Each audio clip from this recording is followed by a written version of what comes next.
ನೀವೇನಾದ್ರೂ 2025ರಲ್ಲಿ ಕೇದಾರ್ನಾಥ್ ಯಾತ್ರೆ ಮಾಡ್ಬೇಕು ಅನ್ಕೊಂಡ್ರೆ ನಿಮ್ಗೆ ಈ ವಿಡಿಯೋ ಬಹಳ ಹೆಲ್ಪ್ ಆಗುತ್ತೆ. ವಿಡಿಯೋನ ಕೊನೆ ತನಕ ನೋಡಿ.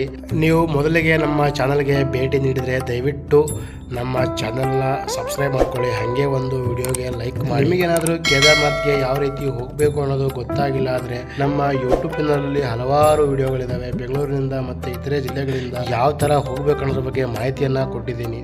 ದಯವಿಟ್ಟು ಹೋಗಿ ವಿಡಿಯೋಗಳನ್ನ ನೋಡುವಾಗ ನಾನು ಈ ವಿಡಿಯೋದಲ್ಲಿ ಕೇದಾರ್ನಾಥ್ 2025ರಲ್ಲಿ ಯಾವಾಗ ಓಪನ್ ಆಗುತ್ತೆ ಅಂತ ಹೇಳ್ತಾ ಇದ್ದೀನಿ.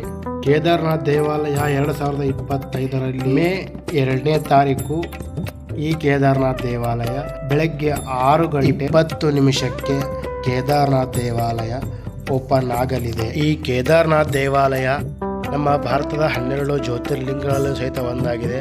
ಅಷ್ಟೇ ಅಲ್ಲದೆ ನಮ್ಮ ಭಾರತದ ಉತ್ತರಾಖಂಡ್ ಚಾರ್ಧಾಮ್ ಕ್ಷೇತ್ರಗಳಲ್ಲೂ ಸಹಿತ ಈ ಕೇದಾರ್ನಾಥ್ ಒಂದಾಗಿದೆ.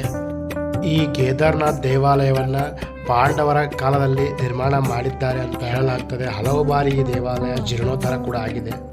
ಮುಂದಿನ ವಿಡಿಯೋದಲ್ಲಿ ಇನ್ನ ಮಿಕ್ಕಿದ 3 ಧಾಮ್ಗಳು ಯಾವಾಗ ಓಪನ್ ಆಗ್ತವೆ ಅನ್ನೋದ್ರ ಬಗ್ಗೆ ಮಾಹಿತಿ ಕೊಡ್ತೀನಿ. ಇದೇ ತರದ ಹೆಚ್ಚಿನ ವಿಡಿಯೋಗಳಿಗಾಗಿ ನಮ್ಮ ಚಾನಲ್ನ ತಪ್ಪದೇ ಸಬ್ಸ್ಕ್ರೈಬ್ ಮಾಡ್ಕೊಳ್ಳಿ. ಹಾಗೆ ಒಂದು ವಿಡಿಯೋಗೆ ಲೈಕ್ ಮಾಡಿ.